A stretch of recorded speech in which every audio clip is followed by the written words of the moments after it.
What is up, everybody? Welcome back to another edition of the Everything College Basketball Podcast, episode 172. I'm, of course, your host, Josh Burton, and joining me today is a teammate of mine, Mr. Peyton Burton, and we have a special guest. If you're watching along or live alongside on the Twitter, the YouTube, and the Facebook group, you will see our special guest down in the bottom corner here. He's a friend of ours. He's been on the show last year. He's one of the best bracketologists independently working in that field. We welcome today on the show Mr. Jonathan Warner of makingthemadness.com. Jonathan, it's been close to a year since we've had you back on, so it's good to have you back again, my friend. Yeah, pleasure to come on. Certainly after a wild day that yesterday brought plenty of bracket talk, plenty of college basketball talk, plenty of games to just talk about in general yesterday. So I picked a good one to be on for.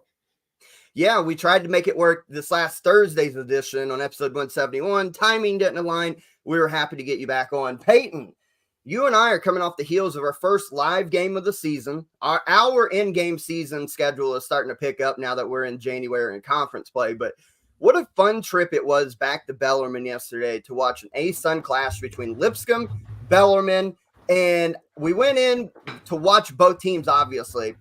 We have that connection with head coach Scotty Davenport. I was super impressed with Lipscomb yesterday.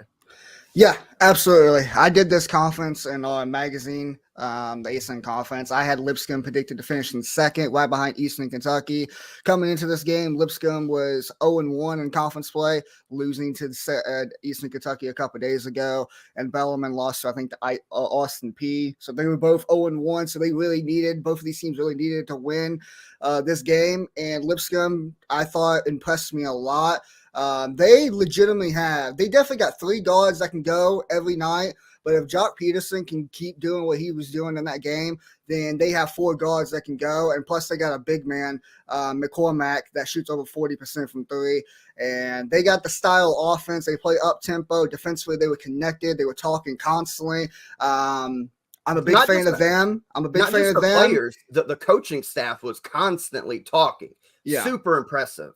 Yeah, I'm a big fan of them, and I think if they can make the NCAA tournament, there would be anywhere from like a highest 14, lowest 16, around that area. I think they can give a team problems in March. I'm a big fan of them. Absolutely, Jonathan. Like, setting press row is always really cool, especially down there at Freedom Hall, historic Freedom Hall. You're sitting right along the side on the court there pretty much, and we were literally right next to the Lipscomb bench. And head coach Lenny Acuff came over and was talking to us. It was a good time. But watching Lipscomb play, Peyton's right, four guards that can play. I was so impressed with Joe Anderson. The Furman transfer comes in. It's his first year at Lipscomb. If you look at his stat lines, he's averaging like 6'3" and 3. Nothing crazy impressive, but this kid affects winning so much. Yesterday he went off. He had 19 points, 7 assists, 5 rebounds, 3 steals. Was doing it all for that Lipscomb team. And Peyton talked about their tempo. Coming into yesterday's clash against Bellarmine, they ranked 129th in tempo.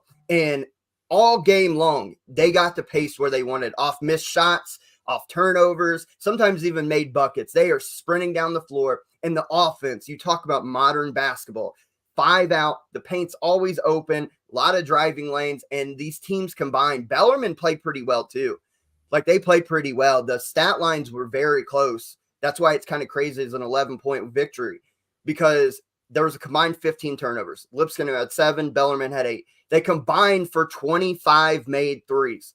Lipscomb went 14 of 33 from 3. Bellarmine went 11 of 23. It was tremendous college basketball at the mid-major level. When you talk about Lipscomb, we're going to do a lot of bracket talk with you here later on. Trevor will hop on the show and we'll do that. But a kind of a sneak peek. Looking ahead, I think either Lipscomb or the Eastern Kentucky is going to win that A-Sun conference. When you look at a team like Lipscomb, depending on, I guess, if they were to win it and get the AQ bid out of that, what is their kind of ceiling of where do you think that they could potentially fall into seed-wise? Yeah, right now I have them actually as my top 15 seed, but it all depends kind of what happens championship weeks. You know, some years you have a bunch of, the 13, 14 seeds get upset. And then as opposed to McNeese State going, it's whatever team upsets McNeese State and getting the auto bid. whereas McNeese State is currently a 13 seed, then that team might fall into being a 16 seed. So right now they're the top 15 seed, but I'd imagine Lipscomb, if they win their conference, probably be in the 14 seed range, which I think is a really good position to pull off an upset because, I think you might see a little bit of separation with some of the top teams from the teams. Like usually it's, the bottom 2 seed and the 3 and 4 seeds are kind of a little bit vulnerable. I think that could be the case this year. And you mentioned a team that spaces the floor, 5-out offense could give a team like a currently there Clemson, currently there Wisconsin. We'll see if those teams do stay on the 3 line. But if Lipscomb's able to get a 14 seed, I think they are definitely, as you mentioned, a team that could pull off that first round upset. And once you pull off the upset of a 3 or 4 seed, you can always win the second game too. So potential maybe sneak into the second weekend. Yeah, looking ahead, if they were a 14 and match up with Wisconsin or Clemson, that might be an upset special for me. Just the way they play. We're giving a lot of love to Lipscomb. For the folks out there, if you get a chance to watch Lipscomb at all, or the ASUN, there's some very quality teams in that league. Eastern Kentucky, Bellarmine, don't look at the record. They are a good team. They're battling with some health issues. We talked to Coach Davenport before the game yesterday. He had to play some freshmen that probably weren't ready to play. That's a good team, despite the 4-13 record. They always play a tough schedule. So ASUN's got some quality teams that not only that could get in the NCAA tournament and make a little bit of noise, or at least make games competitive. So shout out to Lipscomb. Big fan of watching them. Obviously a big fan of Bellarmine. Love the hospitality, if I could spit it out. It's always great to go down there and see Bellarmine play inside Freedom Hall. So that was a fun trip yesterday.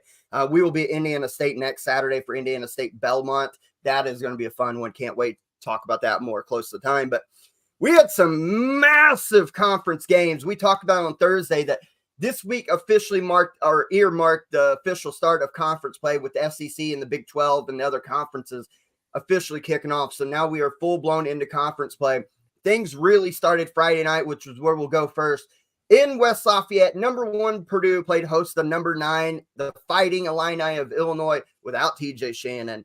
And what an incredible game this was to watch on Friday night. Purdue, I think everybody around the country, when Purdue jumped Illinois in the first 6-7 minutes, when they went up like 24-8, I think everybody thought this was going to be a runaway blowout. But to Illinois' credit, and they would do it the rest of the contest, they battled and battled and battled, but just did not have enough. On a night, this is what I think makes Purdue so scary right now. Zach Edey finishes with 10 points, 15 rebounds, 3 assists. That's kind of a pedestrian night for the reigning National Player of the Year. And they still win in a top 10 matchup by 5 points, 83-78, because they have other guys like Trey Kaufman-Wren puts in 23 points, a career high. Braden Smith gives you 14. Lance Jones, 17. They have so many ways to beat you this year that makes Purdue a legitimate national title contending team. Fellas, your initial reaction of Purdue taking down Illinois in a top 10 clash on Friday night? Yeah, the fact that Zach Edey, for his standard, didn't really play a good game at all. You mentioned 10 and 15, 10 and 15 boards. And Trey Kaufman-Wren had 23 in this game. I did not expect that coming out of him. He came out and just balled out. Dumask for Illinois had 26 points in this one. He came out and balled. I had questions coming into this game that since TJ Shannon was going to be out, who was going to step up for them? And boy, Domask, and they had Guerrero had 18 as well. Good. I can't say his name. Good, whatever. Yeah, good. Oh wow, that's Goody. Okay, 16 points. I thought Illinois was going to get blown out in this game. Yep. I said it on the last show. I thought without TJ Shannon that Purdue was just going to beat the living shit out of them in Mackey Arena. But Illinois they stayed in this game pretty much the whole way through. Only lost 83-78. That's a big momentum boost for them. And Purdue, if their guards can continue to play well, it's a way different team than what it was last year. Their guards are more experienced, and Braden Smith had 14 in this game. They just need 1, maybe 2 guards step up, and this team's a fucking problem. They are a problem, Jonathan. Yeah. I mean, Braden Smith, I think, coming into the season, I thought he was a good player. I thought he was maybe like it was him and Lawyer, obviously. And while he's had his games, Smith has been like the consistent second scorer that he's really elevated his game. And that's really what Purdue needs. Cause Edie, even, he had a bad game in this one by his standards, still had a double, which speaks to the level he's playing at. But it's insane. Yeah. If Braden Smith is able to get you consistent 15 points a night, then you throw in a Lance Jones, you throw in a Trey Kaufman-Renn, you throw in Fletcher Lawyer. That's where this team starts getting a little bit scary.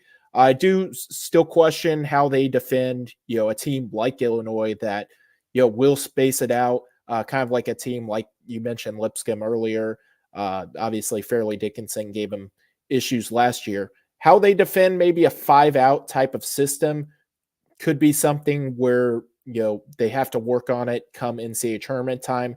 But in terms of a team that, every game can go out, get you 75, 80 points, you're going to have to go off to beat this Purdue team. You're not going to be able to sit back and because Zach E's going to get his, Braden Smith's going to get his, the role players are good enough to, one of the others are going to step up and, probably get you 10 to 15 points a night. So if you're going to beat Purdue, you're going to have to score a lot of points. I think there are certain teams that could match up similar to Illinois where they space you out. They shoot a lot of threes, which could give them issues, but there are not many teams that can do that select skill set. And if you play a team that, kind of plays more traditional, 2 big, 1 big, not really elite from 3-point range, I think that's a team that's going to get run out of the gym by Purdue. Completely agree. I agree. Sorry, with that Peyton. As well. Go ahead. Yeah. If you try to play traditional against Purdue in a half court, you're probably going to get ran out the building, if we're being completely honest. But how about this for a segue? You're talking about teams that could give Purdue problems, and you can say bias or whatever. You guys know me by now. I'll speak it how it is. Let's move on to Kentucky against Florida in the SEC opener yesterday, because if there is one team, and I'm not saying Kentucky would beat Purdue right now, but the way they play, 5 out now, elite guards, multiple guards at that could run Purdue's guards into the ground, force turnovers, run in transition, and big men who can step out and pull Edey away from the rim. Kentucky fits that mold and that billing to a T. The Cats go down to Gainesville to open up SEC play yesterday against a very solid Florida team. I don't care what their record says. You've seen it yesterday for glimpses. Florida is so big. They crashed offensive glass extremely well, and they have playmakers at the guard spot, all of which were on show yesterday in the first half. They had Kentucky down by 11 points at one time in the first half, and then Kentucky rallied behind DJ Wagner and Trey Mitchell to close the gap to 8.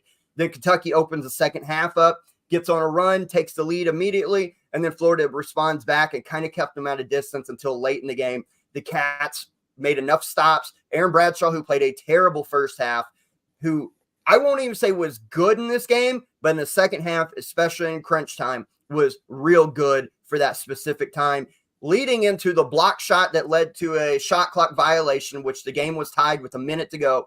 Then he comes down the next play, buries the go-ahead 3. Kentucky never looks back. Reed Shepherd hits some big free throws down the stretch to give Kentucky a 4-point lead, and then turns around and fouls a 3-point shooter, which just back off. Like we talk about 2 seconds left. Just back off. Give them the 3. If they make it, okay, there's 0.4 left. You're up 1. It's over with, right? Unless something miraculous happens. But it is what it is. Kentucky gets a big-time road victory with these young freshmen, 87-85, down in a tough place to play in Gainesville, which makes they have won 10 of the last 11 matchups against Florida in this rivalry. Your guys' initial reactions, because Florida had this game in the bag, and Kentucky does what great teams do. They find ways to win on the road in games that they probably should not. Great win for Kentucky. I posted it on a Twitter page right after this game. ended when we was watching it on our way up to the Bellarmine game. Good teams can win at home. Great teams can win on the road. Elite teams can win on the road, just playing like their C- game, because that was like a C-, C+ around that area game. Kentucky did not 87. And they still scored 87. Kentucky particularly did not play well in this game at all. I thought Trey Mitchell in the first half did a great job. He's the one who kept them in it just a little bit. They were down 12 points, 47 or 45. 8 points, 45 to 37, but they were down 11 at one point. I thought he did a good job of keeping it like somewhat close because it could have got real ugly there. Second half, DJ Wagner, I thought played well. He had 14 points, 3 rebounds, 3 assists, played 36 minutes, only had 1 turnover. I thought he was Some the tough only one in that. too. I was gonna say, Jesus. I thought he was like the only one that was really attacking the rim hard and trying to finish, and he was really the only one that kept like fighting throughout the whole game, first half and second half.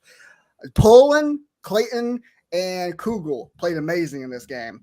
Poland and Clayton both had 23 points. Kugel had 15. Dude hit a couple threes. This Florida team's good. You know, both of these teams are like top 5 in like offense. I mean, I think Kentucky's putting up like 87 a game or something like that. And Florida's like right there with them. So both of these teams are definitely offensive prolific. Florida, this is definitely a game they should have won in their home building. But what a performance out of Kentucky in that second half. And Aaron Bradshaw definitely hit a big shot late to make them go up 3. And I don't know what the hell Reed Shepherd was thinking.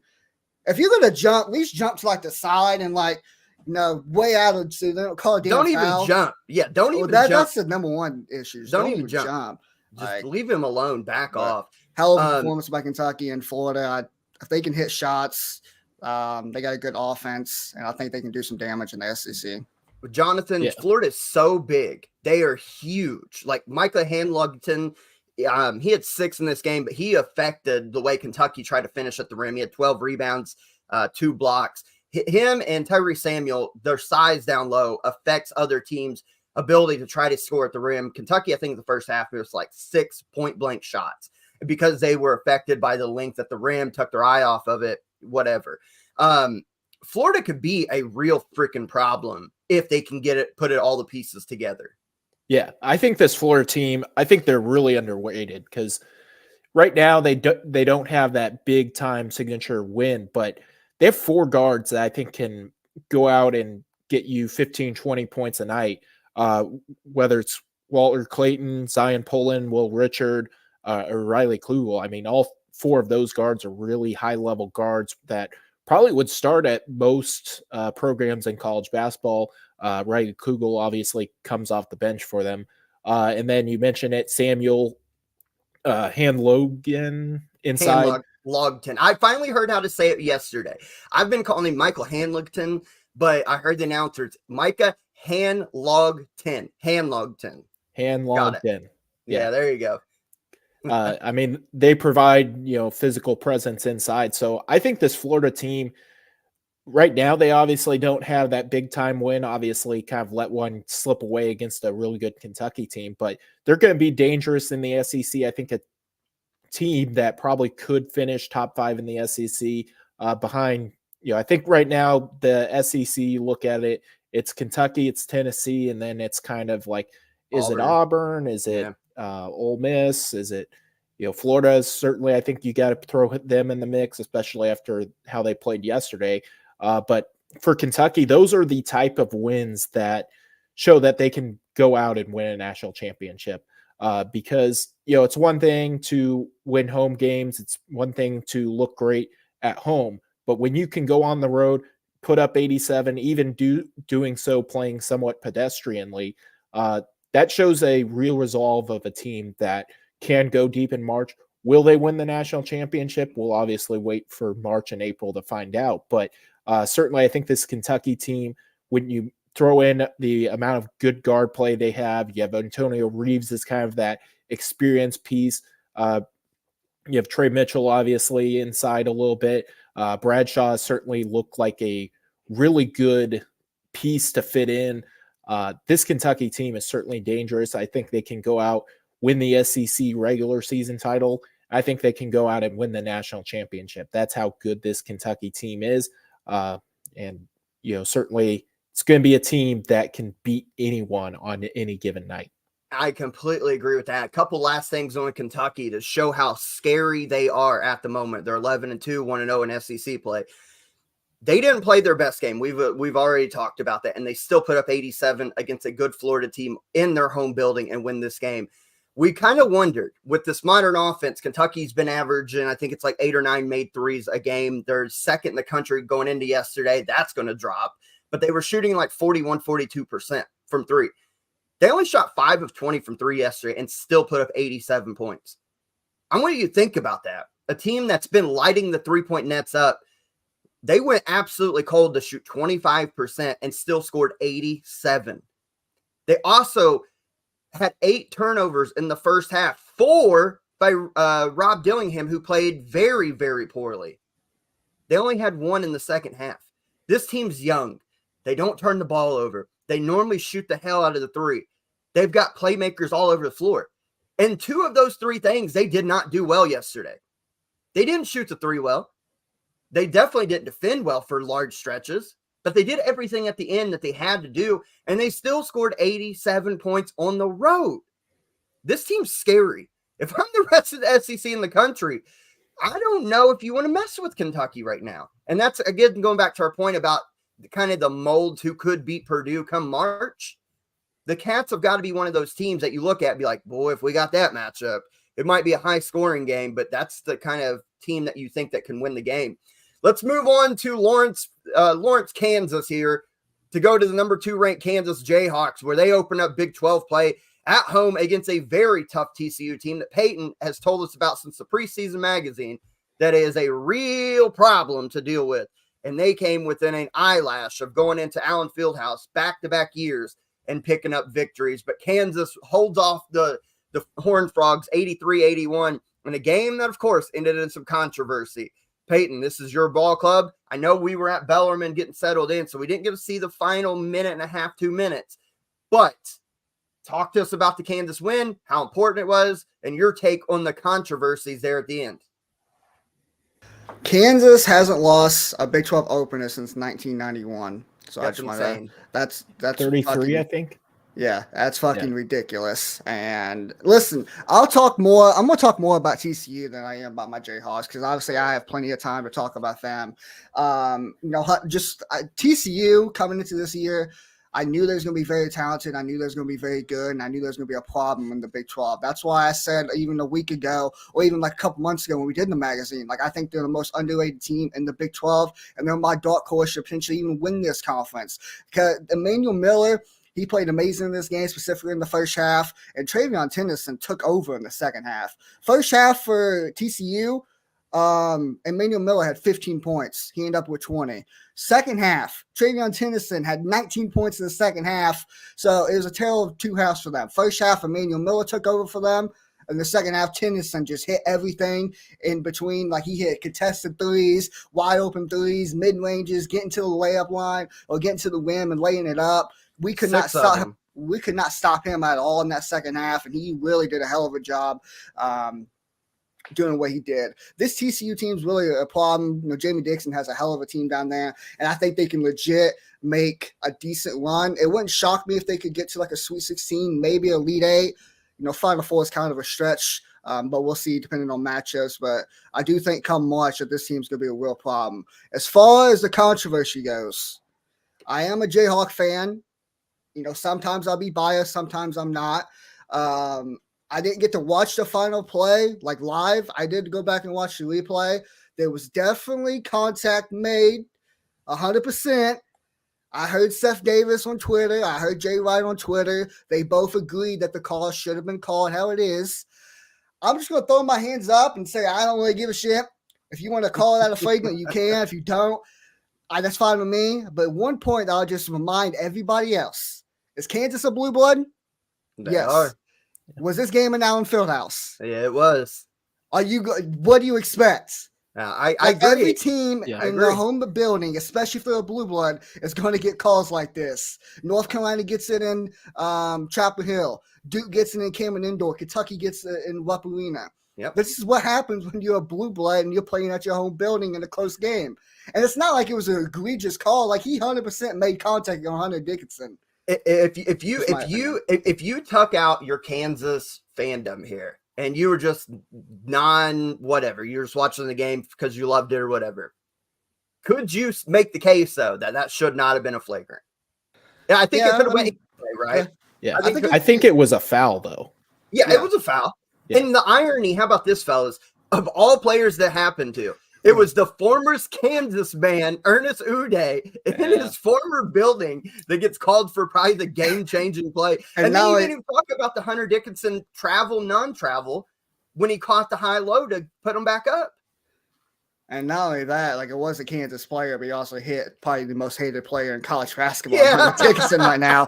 One point I will talk about that. You know, everybody says like Kansas got this game given to him, and you know, you can have your opinions, you have every right to. One thing I'll talk about TCU in this game on that specific play, and Jay Wright said best on CBS after the game, and I 100% agree with them. You know, anytime like you have a player like injured or someone goes down, you know, they normally stop the play if there's no fast break opportunities. TCU got the ball. They were on the fast break. They could have went up and they could have scored and potentially made it a 4-point game instead of a 2-point game. They're not going to, even if they do call it back and make it a flagrant, they're not going to take they're going to play it out. They're not going to take the points away from TCU. They're going to keep the points, and Kansas will get the ball and whatever. So it's TCU's fault that they didn't go and capitalize it. They literally got the ball. Instead of going for a fast break, they looked back at Hunter Dickinson, and that just nixed the whole fast break. So they got him to go check it out and review him. That's TCU's fault. They should have went up there and tried to make a layup or try to make a play out of that. That's on them. That has nothing to do with Kansas whatsoever. Yeah, Jonathan, that's what they had been doing for most of the game. It was like Kansas turnover, run right down, get an easy 2-point basket. And that play specifically, they kind of stopped at half court and then gave an opportunity for the officials to stop into the action and then go look at it. In terms of, was it a flagrant? Was it not a flagrant? In my opinion, it was definitely a foul. So if they call it a foul originally, I don't think anyone is disagreeing. I don't think it was a flagrant foul, but it's still, so that puts another 2 points on the board for Kansas. TCU probably deserved another 5 minutes of overtime, but it's hard to win games in Allen Fieldhouse, especially once it goes to overtime. I think Kansas probably still finds a way to pull it out if it's in overtime, but certainly a missed opportunity for TCU. You guys have brought up tremendous points on this. A couple things too. Look at other sports, Peyton, and especially in European soccer. They have the VAR, right? But you keep making the plays. Like you'll go and even if you think it's offsides, you'll go and try to take your goal scoring opportunity because it's going to be reviewed anyways. And if they don't go call it, then the hell you've scored a goal. In football, especially the NFL, you have a play that's on the ground. If a player fumbles it, even if his knee touches, you try to pick it up and return it. Refs are letting you play through, and then they'll go look at the replay monitor. They'll come back and decide whether he's on the ground or whatever. You keep playing through the play. So I'm 100% with you. TCU has got to keep playing that. And maybe the ref calls it back. Maybe he doesn't. If they don't, then you just scored a fast break layup, right? So you got to keep playing it through. But I do want to give Kansas a lot of credit. TCU is a very tough opponent. Obviously, we didn't even mention they're without Jacoby Coles in this game. TCU gave up a hell of a fight. It's another one, kind of like Kentucky, the game that they could have easily lost. But Kansas has so much experience. They have 4 winners on that ball club, and all 4 stepped up. DeJuan Harris, 10 points, 8 assists, 3 rebounds. He did have 5 turnovers, which was kind of abnormal for him. Kansas had 18 as a whole. Kevin McCullough, been their MVP, according to me. I know Hunter Dickinson, but Kevin McCullough does everything. I've already talked about it. 16. KJ Adams really turning it on the last 3 weeks. 18 points, Hunter Dickinson 30. But again, my concerns with Kansas still rely on that bench depth. Marco Jackson, he started 0 points. Nick Timberlake, 5 points off the bench. As crazy as it sounds, that's kind of been a good game for him. Johnny Furphy, 4 points. They got nothing else from Parker Braun and Jamari McDowell. Kansas can win a national championship, but not if at least 1 or 2 other bench role players start stepping up. They go 5 of 14 from 3. They got to the foul line like normal. They rebounded well. They had 18 assists off 20 or 32 made field goals. Kansas has the pieces to win a title except for their bench play. And ultimately, that's what's going to stop them from maybe even winning the Big 12, but definitely reaching the end goal at the end of the season. They have 4 very trustworthy, elite winners on that ball club, but they cannot carry this team every single game. They need help elsewhere. TCU is a good team. They are a real good team. And I think, like Peyton said in the preseason, they're going to be a real problem in that Big 12. Look at their upcoming schedule the next couple weeks. Home games next week against Oklahoma, Houston. That's brutal. We'll find out a lot about them. Then they go at Cincinnati, back home against Iowa State, and on the road for a couple at Oklahoma State, Baylor, and then they end the month of January home against Texas Tech.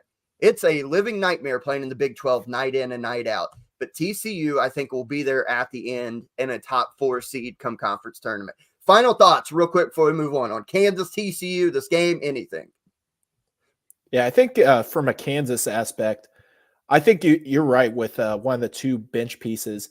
I think their offense runs a little bit better when it's either Furphy or Timberlake than it is Jackson. I think Jackson's a better defender, but I'd like them to maybe play maybe a little more Johnny Furphy or Nick Timberlake, a little bit less Marco Jackson, who I think teams are not really defending on the 3-point arc. Yeah, we need some help. Marco Jackson, there's many minutes he played in this game. He only had 0 points. It's just ridiculous. We can't be having that. Jamal McDowell, he only played 1 minute in this game. I didn't obviously get to pay too much attention to this game because we was on the way to the Bellarmine game. So I'm not sure why he only played 1 minute there. But, someone, whether it's McDowell, Fofi, Timberlake, even a Marco Jackson, since he's in the starting lineup, he needs to step up. We need at least one guy that we can trust to help these top 4 guys out. And TCU, I ain't got to say it anymore. I've said it before, and I'll say it again. Like, this team's a problem. And I love watching this team, and Jamie Dixon has a hell of a team. Let's move on to the ECB Weekly Pick'ems game of the day between 2 top 15 ACC rivals in North Carolina on the road at Little John Coliseum playing Clemson, who was coming off a midweek loss to Miami. And North Carolina, I will say this. We talked last year. Remember at times when Duke was struggling, Carolina wasn't good, Kentucky wasn't good, that the sport's better when the Blue Bloods are good. Well, we've already talked about Kansas, Kentucky being really good. We've talked about Duke in the midweek about they're starting to figure it out and get real good. And I'll be damned if North Carolina ain't got a damn good team that's capable of making a Final Four push. They go into Clemson and win 65-55. RJ Davis, Armando Bacot, 14 apiece. Cormac Ryan, 10. Harrison Ingram, 9. And then everybody who played for Carolina at least scored in this ball game. Carolina goes 8 of 23 from 3 for 34.8%. 7 of 12 from the free throw line. It feels like they get there a hell of a lot more than that. On the Clemson side of things, 17 from Chase Hunter, 16 from Ian Shefflin, 10 from PJ Hall. Are you concerned about Clemson? We talked about this, Peyton, on Thursday back on episode 171 about when they came off the loss to Miami. I'm starting to get a little concerned about Clemson, that they're going to pull what we'd call the basic Clemson in it, where they start off real hot and then they fade, and next thing you know, they're on the bubble when they probably could have been a 4 or 5 seed. To me, it feels like that, and they've got such a good team. Their starting 5 is damn good with PJ Hall, Chauncey Wiggins, Joseph Girard coming in from Syracuse, and then Shefflin and Chase Hunter. They need, talk about bench play, we talked about it Thursday. They need guys like Dylan Hunter and RJ Godfrey to step up. They combined for 2 points in 41 minutes of action. I'm worried about them, fellas. I'm worried about Clemson regressing, but I'm also real excited for North Carolina because I think this team is the real deal this year. Yeah, North Carolina's 100% on the come up. They're going to be a problem. They had a really balanced night. Bacot and RJ both had 14. Armando Bacot also had 16 boards, which is ridiculous. Cormac Ryan had 10 points as well. He did get injured in this game. I think he turned his ankle at one point. Obviously, he ended up playing the rest of the game. So good news for them that he was actually able to finish the game out and he was okay. So as Clemson goes, so it goes back to what I said Thursday. They have 0 bench right now. the fact that they played this game and you only had 2 bench points is ridiculous. This was a very ugly game to watch. Very defensive minded. It was basically a grinded out type of game for both teams. Clemson only scoring 55 points in their own building. 1 of 18 from the 3-point line. They could not hit jack shit from the 3-point line. It was awful. It was a defensive, stuck in the mud type of game. And in this type of environment, North Carolina, that's kind of the system that they're going to play at.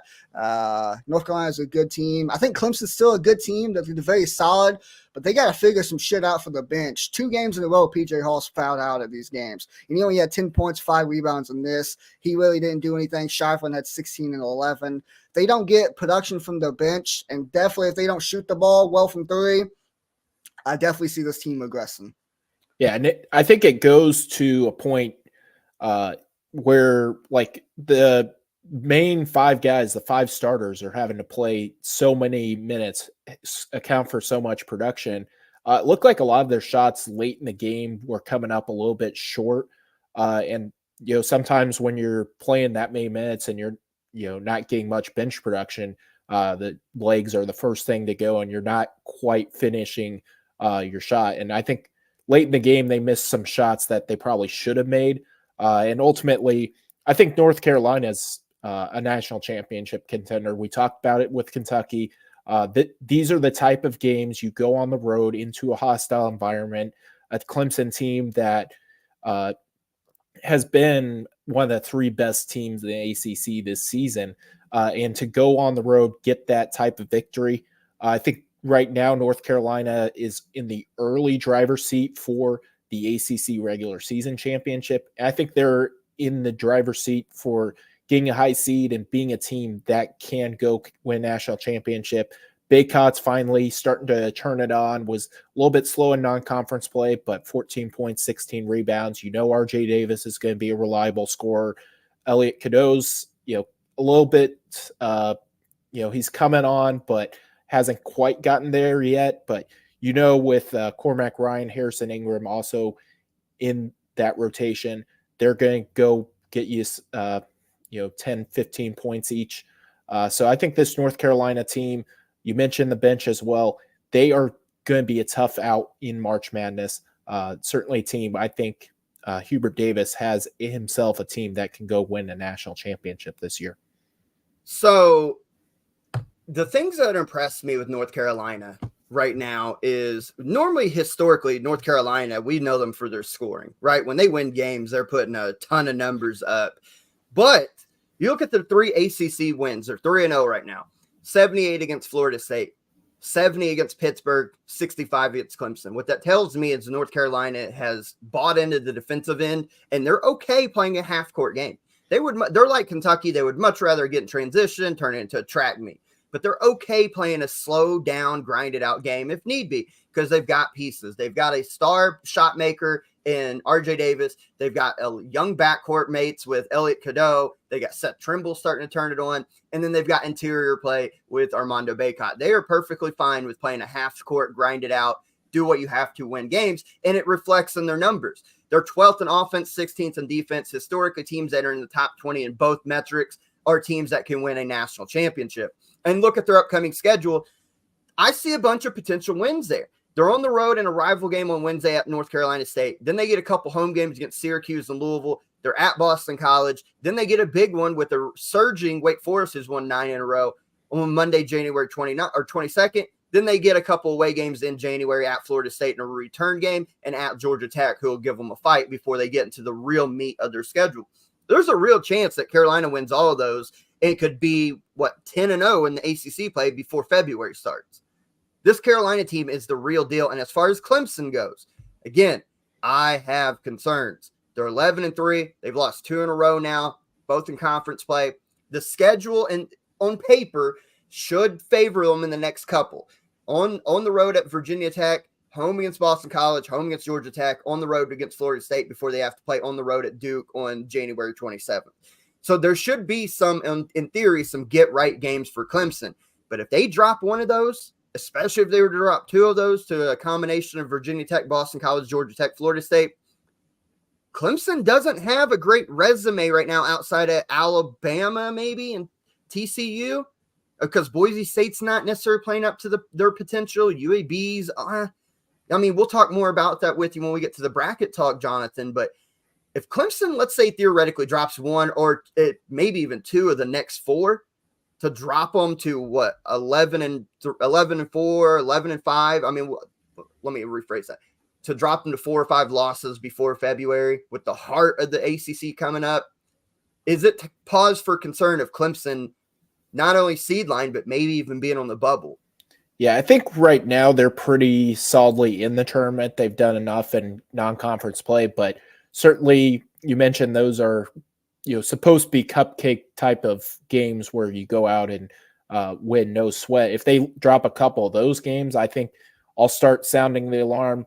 I'm not going to necessarily start sounding the alarm after losing at Miami, a game where I think it was a pick 'em, and North Carolina, who we mentioned them. They're certainly a really talented team, but they lose a couple games here next couple weeks. I think they'll still be in the tournament field, but certainly you lose a couple of those, then you get into the heart of ACC play, and let's say you lose 4 or 5 in the month of February, and all of a sudden they do go from a team that currently is anywhere from a 2 to 4 seed to being right there on the bubble, and that's not the place you want to be. So I think a pivotal upcoming stretch, they should go out and win their next 4 games and clean things up. But should they lose those games, you start getting into the all right, don't lose 4 or 5 in that tough stretch of the ACC schedule, and you could start to spiral for them. So pivotal 4-game stretch upcoming for them. Completely agree. Let's start rapid fire and hitting some of these. We got some upsets to talk about, but the other big game in the SEC I wanted to talk about from last night, I'll fully admit I was completely wrong. Mississippi went into Tennessee in a top 25 showdown to open SEC play up. Mississippi was unbeaten heading in there, and Tennessee dog walked them 90-64 in a game that was not close. I admit it. I'll say it. Go back to episode 171 on Thursday.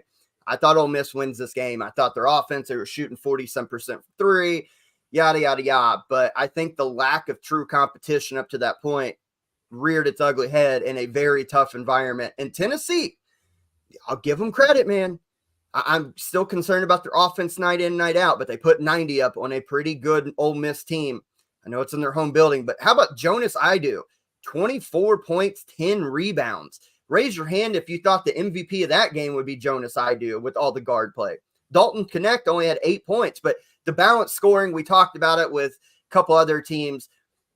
17 from Zakai Ziegler, 11 from Santiago Vescovi, 24 from Idu, 8 from Josiah Jordan James, 8 from Dalton Connect, 10 from Jemai Mashak, 3 from Jordan Gainey, and 9 from Toby Awaka. Everybody who played scored, a lot of them with great contributions.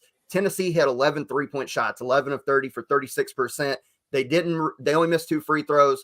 This was an ass whooping from start to finish. 22 for Jamin Brakefield, but Ole Miss had no shot in this game over in Thompson Bowling Arena. This game just showed me a lot just how good Tennessee can be if their offense can just match what their defense can do. They put up 90 points, and I don't give a shit if it was their building or not. The fact that they did that is just impressive. On a top 25 team, Ole Miss is no slouch. They're going to be competitive in the SEC this year. And the fact that they did this without Dalton Connect really playing his best game, he only had 8 points, just shows how good this Tennessee squad can really be.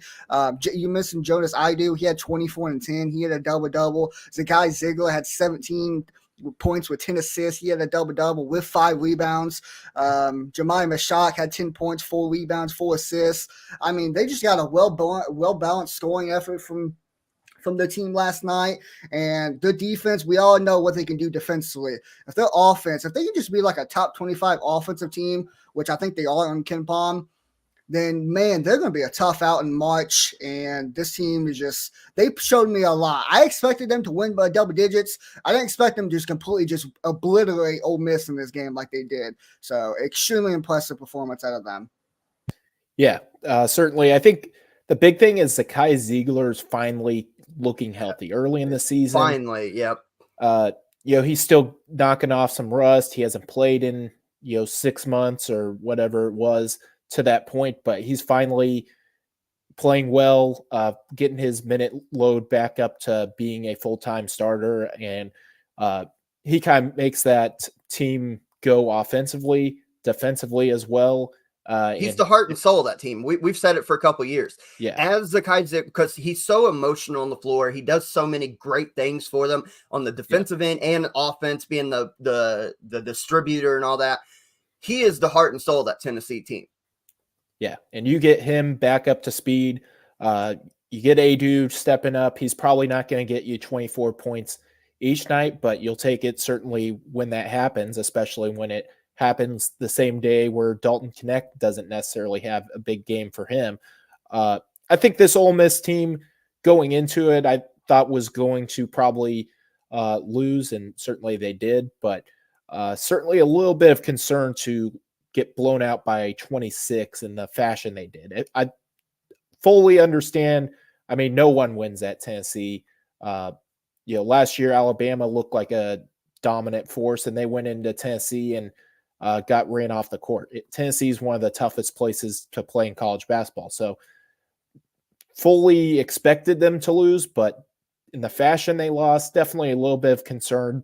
But Ole Miss certainly has an opportunity to prove it. Their upcoming schedule, they play Florida, play at Auburn, Arkansas in the near future. So we'll see a little bit more on how real Ole Miss is. Was this just kind of a bad game where everything went wrong, or is it a game where they start regressing and looking like the team we expected preseason, as opposed to the one that starts 13-0? Let's talk about some teams rapid fired real quick before we move on. There were some upsets yesterday of big time proportions in a lot of ways. Let's start with unbeaten James Madison playing their biggest competition in their conference on the road, Southern Miss. Do not be fooled by Southern Miss's record. After the win yesterday, taking down James Madison, they're back over 500 at 8-7. But Peyton wrote about them as the preseason favorite to win the conference. They are now, I mean, this is a good team, Peyton. You'll talk all about it, I'm sure. Andre Corbello, as wild as he's always been, at Illinois, St. John's, when he's on, he makes your team better. 15 points in this game, 9 assists, 3 rebounds, only 3 turnovers, which is pretty good for him, coming off of a triple-double in midweek. Southern Miss, despite their record being 8-7, Peyton, this is a very good team, a very potentially dangerous team. In the stats, neither team shot the three well. They combined for 6 of 32 from 3, but Southern Miss, they can be a real problem. 4 guys in double figures, and I'll pose it to both of you after you talk about Southern Miss. James Madison, the levee finally broke. They took their first loss. Are they going to come back down to earth now? I think they're going to probably still – I think they'll probably lose a couple games here in conference play. You tend to, I think their schedule picks up a little bit going into the Sun Belt play, as opposed to some of the teams they're playing in non-conference play after the good opening week stretch. I think they'll probably lose a couple times, but I still think they're bound for probably 15-3, 16-2 in league play. I mean, Southern Miss is certainly a very good team. Not too concerning of a loss, I guess, other than the fact that if you're James Madison, you can probably only afford to take maybe 1 or 2 more losses while still getting an at-large bid. Yeah, I would agree. I don't think they fall off too much. I mean, this is definitely not a bad loss. I mean, if people are going to look on records and see what Southern Miss's record is, they're not going to understand that this team is so really freaking talented and how I predicted them to win the Sun Belt this year. And I remember talking about it about a month ago after James Madison beat Michigan State on night 1.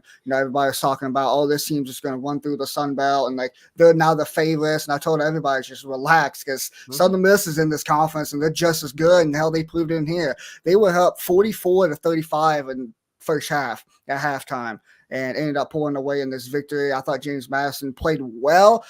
Terrence Edwards definitely had 15 points. TJ Bickerstaff had 14 points and 16 rebounds. He had a double-double. Noah Fidel had a double-double as well with 13 and 10. They got some guys on their roster. They're just able to compete, and I still think they'll be in the tournament and they'll potentially get an at-large, but they definitely can't take too many losses after this. And as far as Southern Miss, Victor Hart came in. He led them in scoring this one, 16 points, 7 boards. But the two guys are just – I was high on coming into this year, and they both played extremely well. Jerry Cabello, 15 points, 9 assists. Coming off of – he had a triple-double in one of his last games he had. And then Austin Crowley had 15 and 8 in this one. That 1-2 punch – it's just nasty. Their guard play is really freaking talented. And if Victor Hart or someone else can just step up, this Southern Miss team is just well balanced. And I'm a big fan of both of these squads, and it doesn't surprise me that Southern Miss won this game. 3 other ones real quick, and we're not going to talk about all. I'll just put it like this. 3 other pretty big upsets yesterday. Florida Atlantic loses on the road to Charlotte. They've now lost 2 of 3. Of their 4 losses, they've got 3 pretty bad Q3, Q4 losses. They lose. Marquette loses Seton Hall. Seton Hall now has 3 consecutive top 10 victories. And then BYU loses their Big 12 opener to Cincinnati. Of those 3, who has the most concerning loss of the 3? I mean, if the concerning losses, I think it has to be Florida Atlantic, just because it's now become a trend where, obviously they have the quadrant 1 high-level upsets. They beat Arizona. That's as good of a win as you can probably get early in the season. But they also are now offsetting it with quadrant 3, quadrant 4 losses. It's a little bit of concern. I think still BYU, maybe they come down to earth a little bit, but I still think they're tournament bound. And I fault Marquette none for winning or losing at Seton Hall. Seton Hall, I think, is playing like one of the 25 best teams in college basketball. That's a tough place to win right now. Unbelievable job by Shaheen Holloway right now. 3 consecutive top 10 victories, Peyton. Oh, yeah, that's ridiculous. I did not expect that coming to this year that they'd be able to do that. Marquette, it's just funny, man. Like Thursday I said Marquette was going to win the league because they're the one team out of the Big East. I didn't see a glaring flaw in their game, and they just come out and just get beat by Seton Hall on the road. So that just tells you everything you need to know about college basketball this year. And just one not glaring issue, but one thing, just keep a note about Marquette. All 3 of their losses came outside of their home building.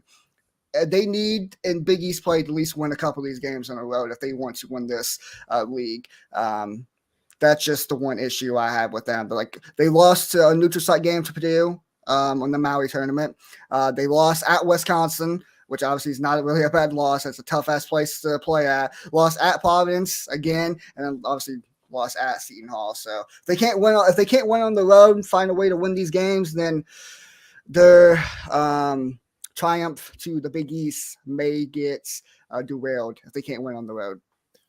Yeah, the good news is they would knock a lot of their tough road games out of the way early in the season. I would agree with that. And all I can say is welcome to life in conference play. It is so much harder than what people think. We had this conversation yesterday, Peyton, on the way to on the way back from Bellarmine with our dad, who was a cool experience we didn't even talk about. He went to work with us, which was cool.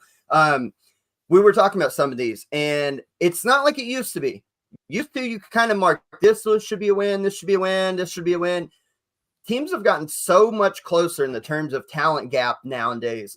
It is so hard to win just a game in conference play. There's very, very few quote-unquote cupcakes left, and you have to bring it night in and night out. And congratulations to Seton Hall and Shaheen Holloway. Let's see if they can keep this rolling. I don't expect them to win out or anything crazy, but as long as they don't take too many bad losses, keep pulling a couple upsets, they'll find themselves on the right side of the bubble here. Let's get to what Jonathan is great at. Let's finally talk some bracketology. We're in the month of January. We don't like talking about it too early because honestly, it doesn't matter. It's just projections. But we're in conference play. We're starting to inch closer to the month of March where it really does matter. So figured this is a hell of a time to kick things off here. Trevor should be joining us. I know he was in the live chat. By the way, we are live on the Twitter, the Facebook, and the YouTube. Leave your live comments. We will read them on air. Shout out to our guy, Connor McCabe. He's been following along. He says, "What's up, guys? How about them Hawks? Yeah, Kansas with a good win." Talking about FAU and Marquette with their bad losses, conference play, and all this. Trevor was in there talking about BYU's welcome to the Big 12 moment was against a team that's also new to the Big 12, which is hilarious how that works out sometimes. Trevor should be joining us in a moment to talk some bracketology, but let's get into it with Mr. Bracketology himself, Jonathan Warner of makingthemadness.com. You released your newest updated bracketology this morning, January 7th. Your 1 seeds currently Purdue, Kansas, Houston, and then Arizona out in the West. 3 of the 4, I'm not surprised by. Obviously, Purdue should be there. I have no problem with Kansas. And obviously, Houston, who is the last unbeaten team in college basketball right now, no problem there. To me, I wonder about Arizona. Talk me through the process of Arizona as still a number 1 seed right now. Yeah, obviously they've lost a few games here, especially recently, but they still have 5 wins in Quadrant 1. And some of the teams they're going against is UConn, who only has 3 Quadrant 1 wins. Also on Arizona, they have 4 Quadrant 1A wins, which are even better wins. So they have those signature wins. I think UConn is right there. Tennessee was also kind of a team in the mix. But they're kind of lacking a little bit of the Quadrant 1 wins. And I think you look at other teams like North Carolina has some high-level wins, but just not quite as many as Arizona.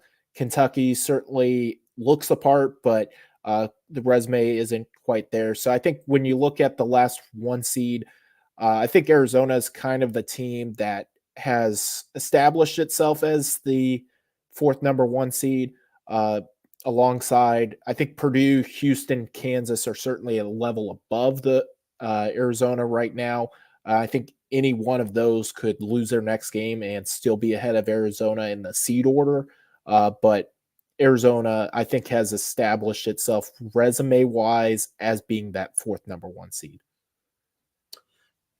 Kentucky, Peyton, I'll let you get to some questions you have. So you do have them as a 2. That's the highest that I've seen them in the last couple of weeks, maybe all season so far, outside maybe like preseason stuff. I will agree with that. And we talked about this a little off air. I do not begrudge bracketologists, any of you, when you had them as like a 5 seed and they're over here beating North Carolina and rolling. I don't begrudge you because I know that you have a formula in which the NCAA goes by and the committee goes by to rank these teams. Don't begrudge you. I know a lot of people get mad, like, how the hell? But eye test to me matters a whole hell of a lot. And I know the resume, you kind of talked about it. It's starting to catch up, but it wasn't there. That's why they were so low. But when you look at eye test for a team like Kentucky, is a 2 seed where you see them for sure right now? Or do you see them more towards that 4th number 1 seed? Because I think eye test says that they're either a 1 or 2, which I agree with your newest bracketology. But how much of that does it take? You just go by formula to project what the committee's going to do as opposed to what the eye test says. Yeah, in terms of the resume versus the eye test type of formula, Kentucky certainly looks like a team that is a top 2 seed in the HSA tournament right now. So when I was kind of like going through it last night, I think anywhere from once you get past North Carolina, I think they've kind of established themselves above Kentucky from a resume standpoint. Certainly, I know Kentucky did beat North Carolina, but North Carolina's wins got a couple more quality wins. Also, does not have a Quadrant 3 loss like Kentucky does. Right now, when you look at it, it's Kentucky, Illinois, Clemson, Wisconsin, Marquette, Colorado State, Memphis are all kind of in a little bit of a tier. Oklahoma's in that tier as well. All really close to each other from bracket standpoint, resume standpoint. And when you look at that, I kind of then used a little bit of the eye test when moving Kentucky up to the 2 line. I think eventually the Kentucky resume fills in and they ultimately end up matching that and being the 2 seed. But right now, I think you could probably argue, I think anywhere from a 2 to 4 seed is in their range from a bracket standpoint. It just is going to depend ultimately what they do. Teams like Illinois, Clemson, Wisconsin may be ahead of them in other people's bracketology, but obviously if Kentucky goes out, wins the SEC regular season title, Kentucky's going to get either a 1 or 2 seed.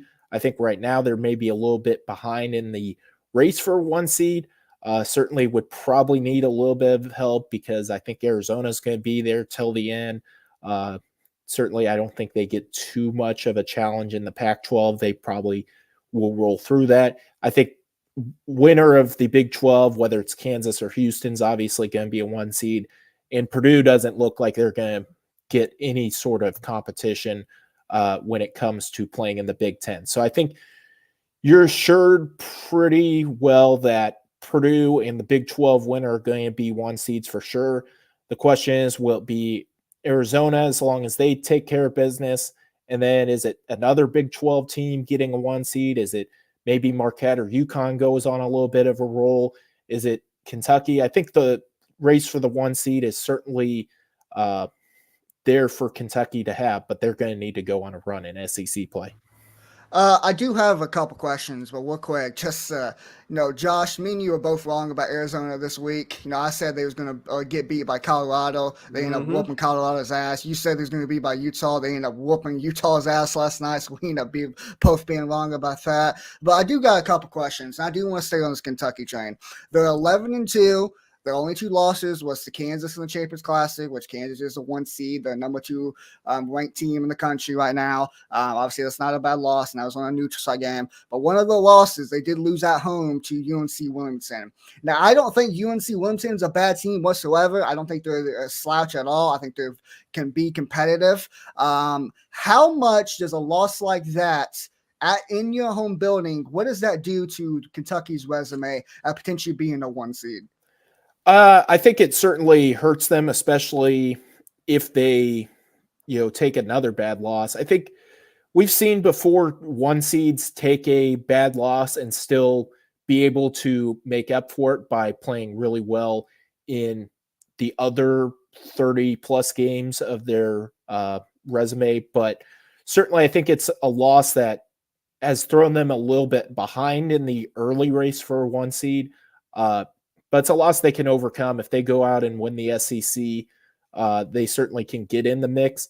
Right now, I think Kentucky, you look at, they go out, win the SEC title, they're going to be either a 1 or 2 seed.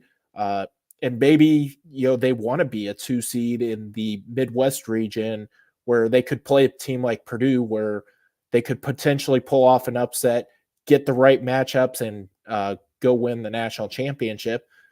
Might be a little bit better than having to travel all the way out to the West Coast and potentially playing with Arizona as the 2 seed and playing Arizona potentially as the 1 seed, playing a 2 seed Arizona, where Arizona would have, I wouldn't say a 70-30 fan advantage, but maybe a 60-40, a slight home court advantage and a slight buddy, less BBN travel. travels.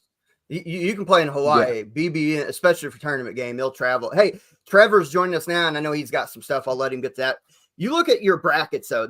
I'm just theorizing some potential fun matchups. You talk about that Midwest.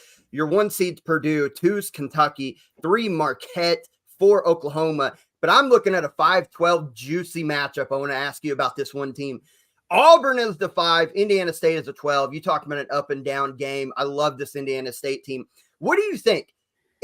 Let's look ahead. Let's say Indiana State goes ahead and wins the Missouri Valley Conference. Is the 12 the highest they can go, or could you foresee them getting as high as like a 9 or 10? Because I love this Indiana State team, and I cannot wait next week to watch them in person. Yeah, I think 9 is certainly in the realm of possibility. It just kind of depends what they do. If they go out and run the table in the Missouri Valley, I think they'll be well deserving of a 8-9 type of seed. But if they take a couple losses, let's say they go 15-3 in league play, they still win the Missouri Valley, but don't necessarily have that elite resume. They're probably bound for the 12 line. But certainly if they go out, I think there's a plethora of teams, Indiana State, Princeton, Grand Canyon, James Madison. If they have such gaudy records, could get into the single digit seed range. And if they obviously are unable to do so and kind of take a few losses before then ultimately winning the conference championship, then they might be bound for the 12 line.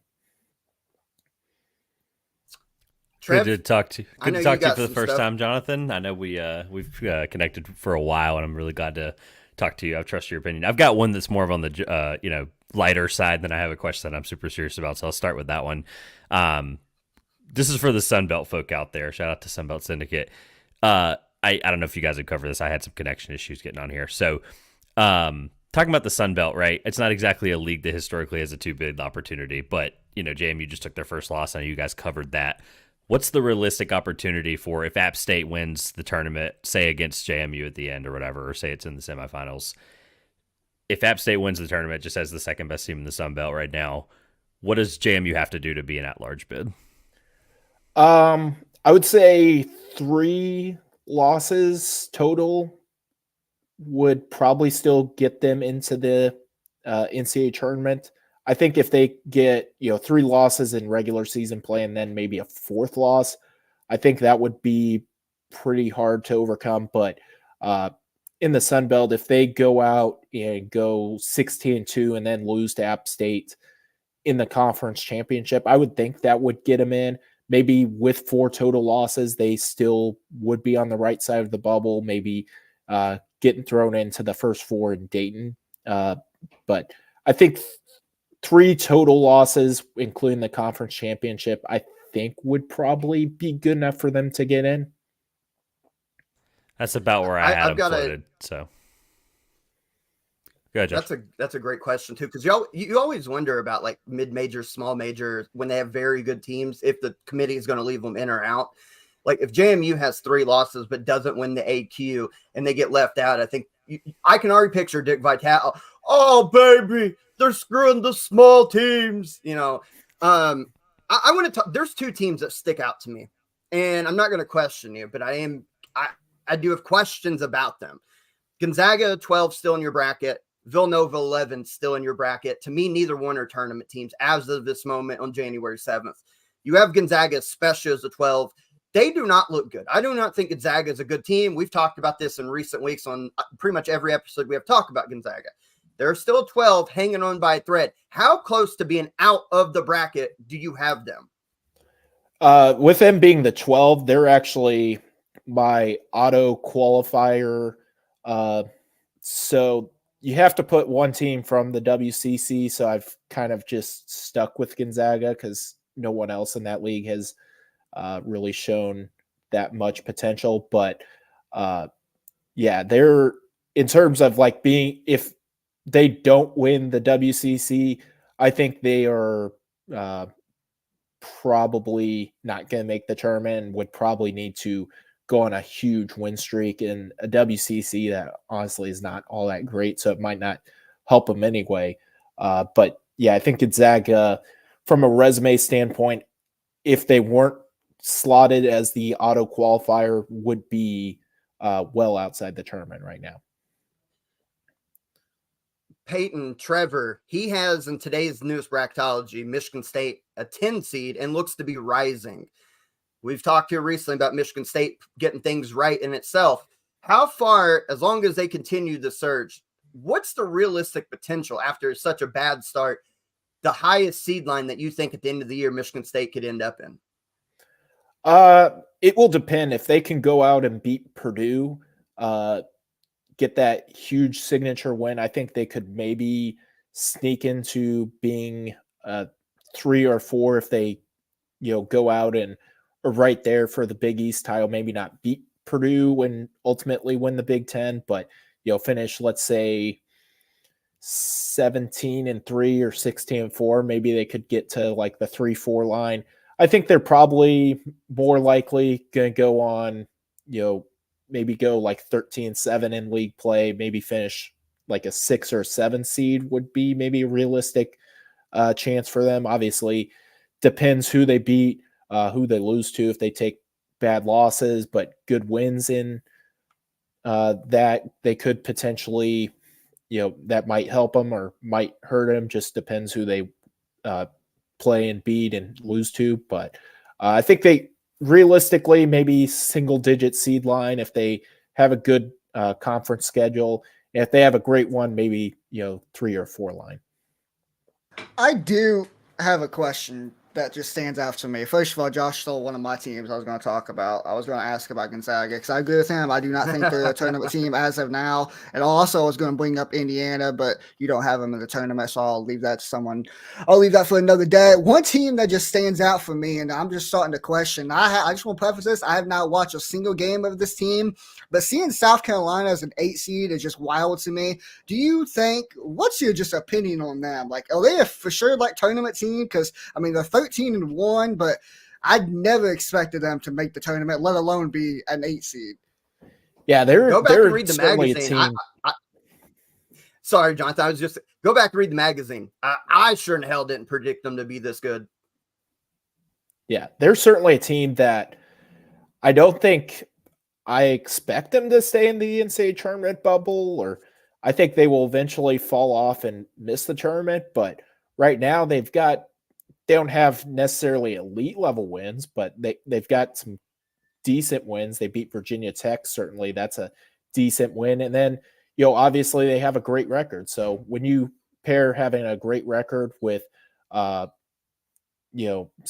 decent wins, that's kind of where they're seated for now. But ultimately we're going to find out in SEC play because the SEC is not like their non-conference schedule. You're going to have to go out and beat some teams. And if they go maybe in 8-10 or a 9-9 in SEC play, they could be in the NCAA tournament. I doubt it, but hey, right now they are tracking to being in the NCAA tournament.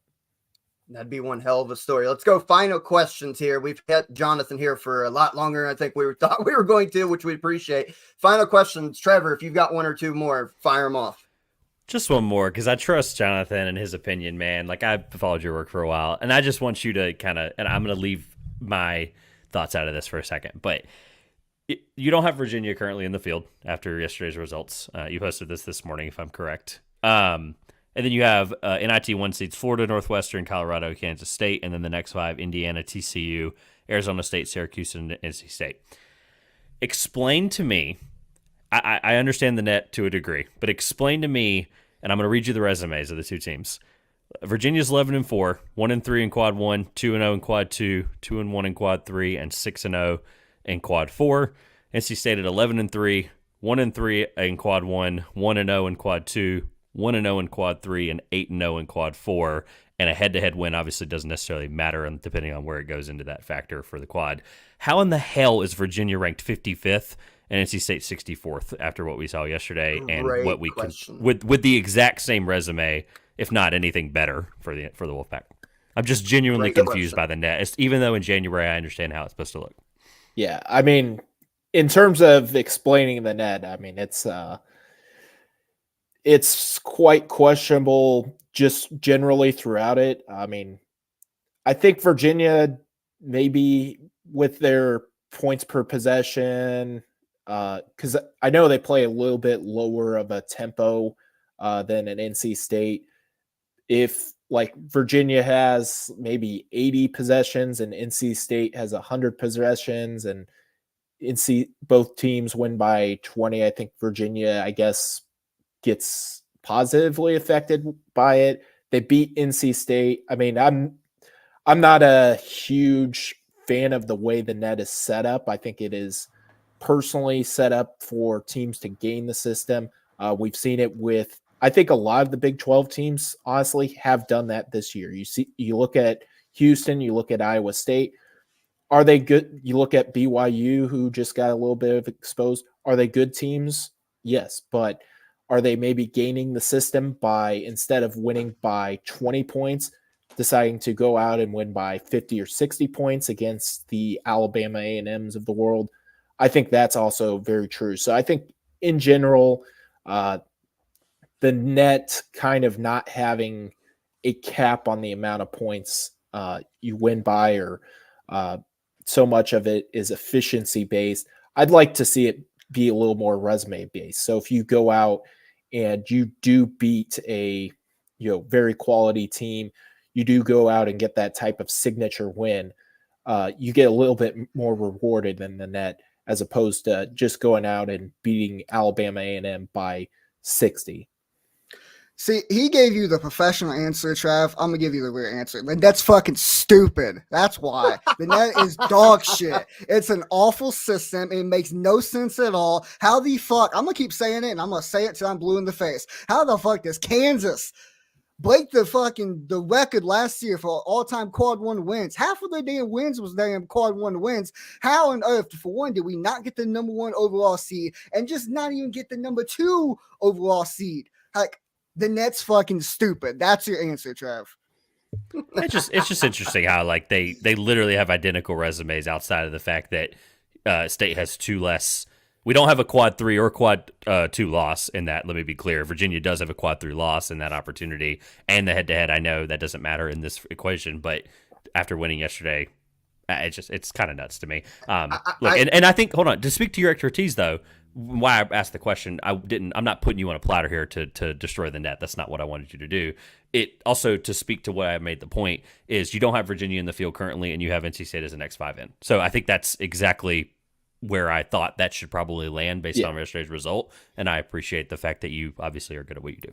Yeah. And ultimately, I think the net is highly used, maybe overly used sometimes by different committees. It depends which type of year.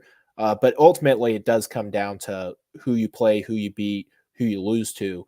And that's part of why, like, there's a Houston-Kansas debate going on right now. I have Kansas ahead of Houston because Kansas has played more quality teams and has beat more quality teams. But there's Houston, who's number 1 in basically every efficiency metric. It's kind of like, do you want to reward the teams who are playing really good teams and beating teams? That's kind of my philosophy with it. Or do you reward the team who is number 1 in all the efficiency metrics? And I think those are great answers, like explanations too. To me, it sounds like it comes down a lot to kind of what you said. Virginia beat the hell out of some really bad teams, and North Carolina State hasn't had one of those games to yet anyways, where they've beat somebody by like 60 points. Fair, not fair. We just seen a head-to-head. It sounds like it's kind of like stat boosting in a way. And it'll all play itself out. We know this. Jonathan, you've been tremendous. We had you on last year. We love your work. Obviously, you're a voter. You're one of our voters on our ECB Top 25. We appreciate the hell of you.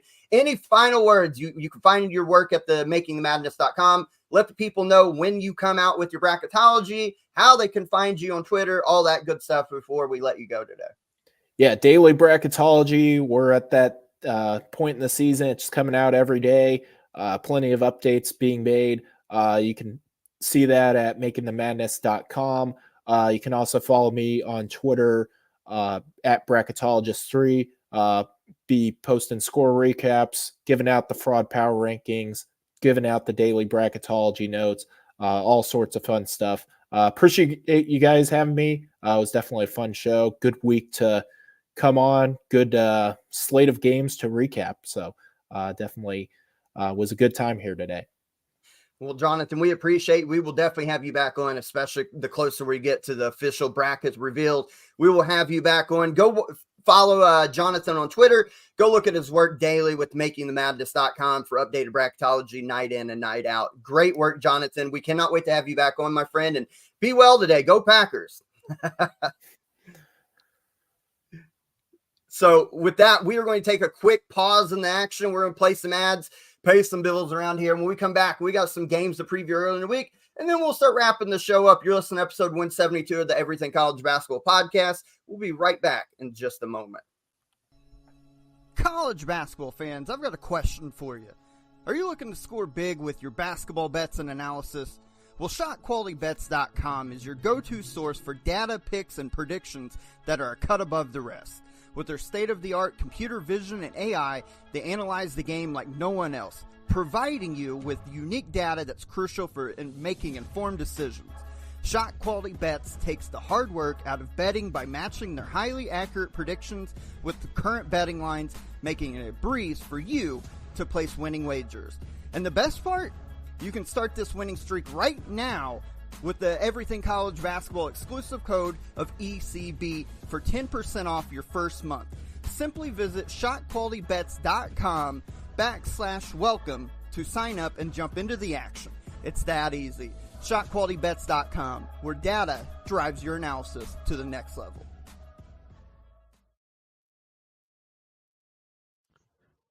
What's going on, Everything College Basketball listeners? It is Conrad Cushman here from Everything Pro Wrestling.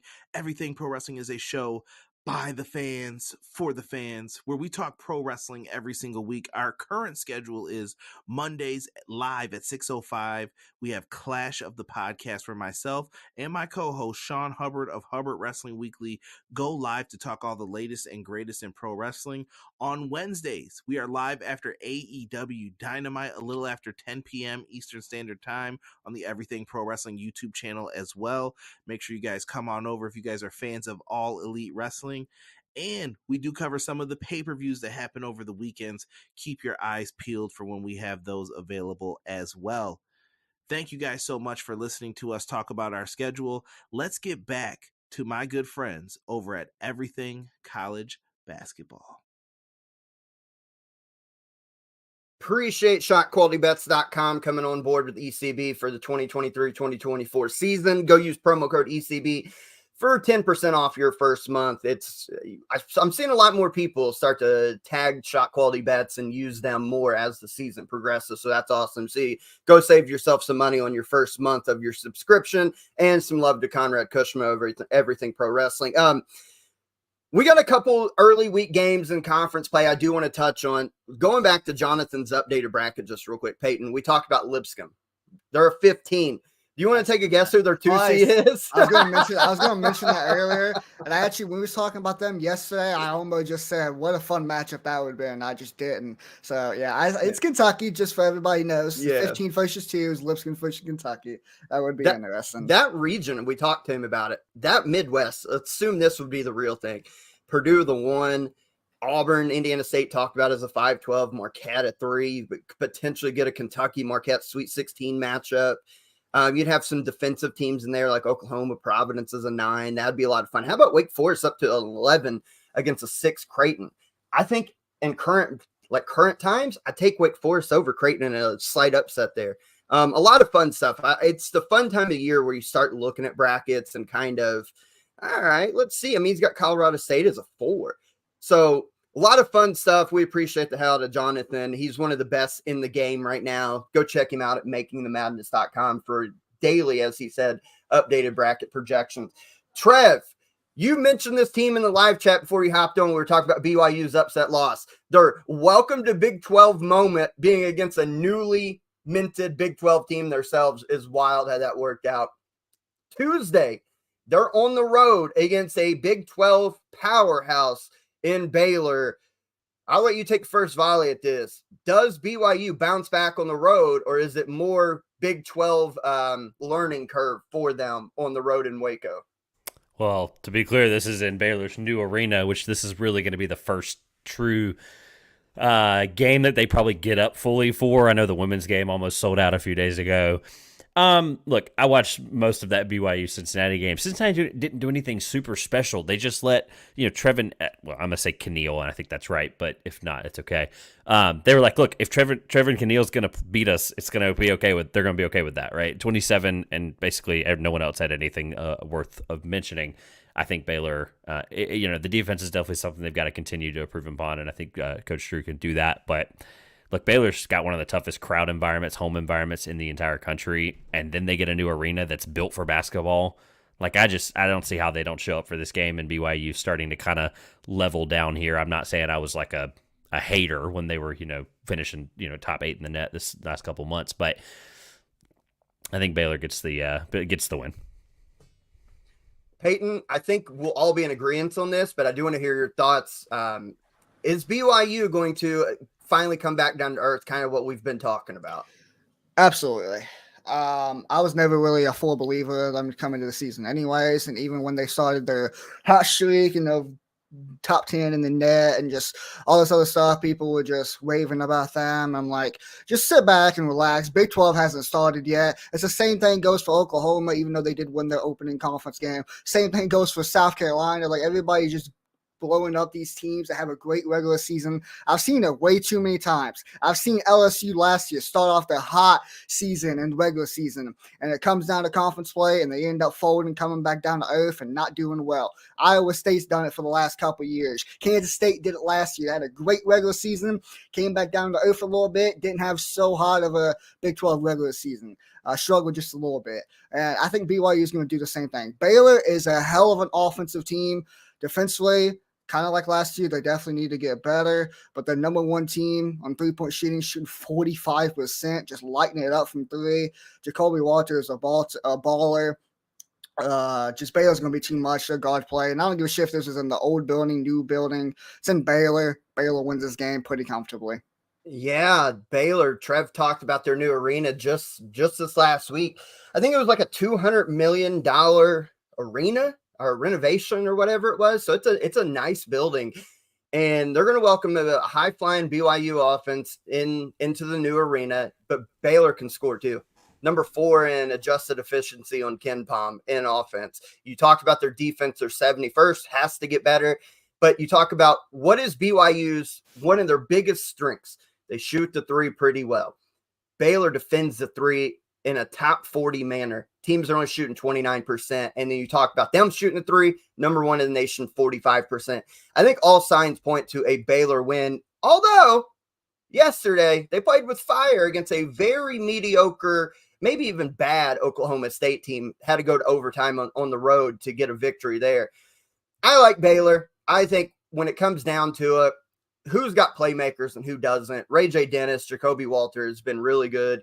Yves Massey has been really good as a freshman, kind of interior player.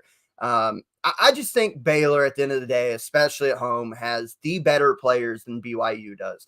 They're going to have to defend, obviously not turn the basketball over, try to control the rebounding. I mean, they're a pretty good offensive rebounding team, Baylor, that is.